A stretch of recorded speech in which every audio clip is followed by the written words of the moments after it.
Today, I'm going to show you exactly how to capture instant video highlights using OBS Studio's replay buffer, so you never miss another epic moment, clutch play, or hilarious mishap while streaming or recording. By the end of this tutorial, you'll know how to set up and use OBS's built-in clipping feature to save recent gameplay or activity with just a quick press of a hotkey. Let's dive right in. First, we need to enable and configure the replay buffer in OBS Studio.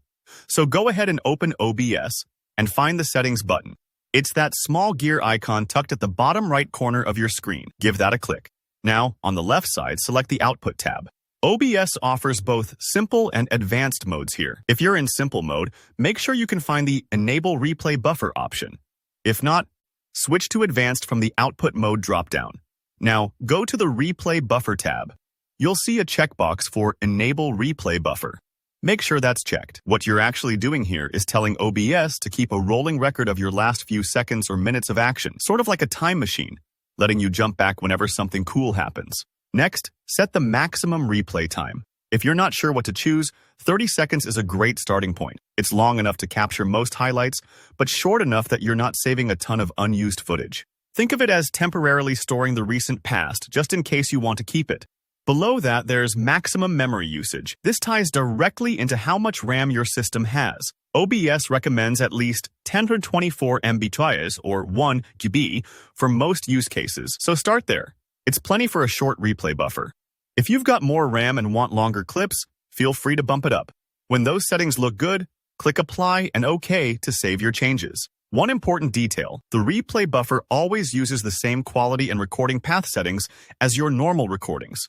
So if you want high-quality clips or prefer your clips to land in a specific folder, double-check the Recording tab while you're still in Output settings. Now, let's move on and set up a hotkey to actually save your clips. Head back into Settings if you closed it, and select the Hotkeys tab on the left. This part makes clipping super quick. No need to scramble through menus when something awesome happens.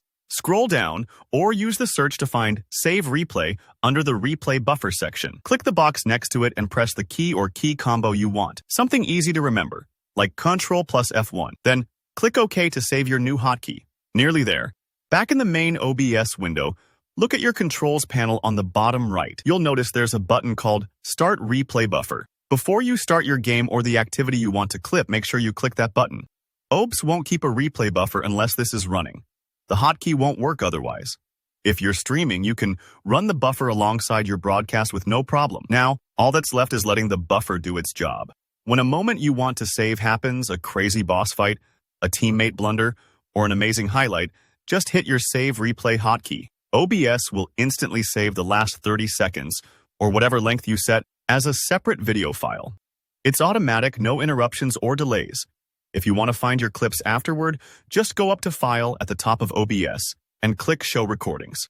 Everything you've saved via the replay buffer will be right there, ready to edit or share. And that's it. Your OBS Studio is now set up to clip with just a tap. If you found this walkthrough helpful, please hit like. And if you have any questions or run into trouble with these steps, drop a comment below.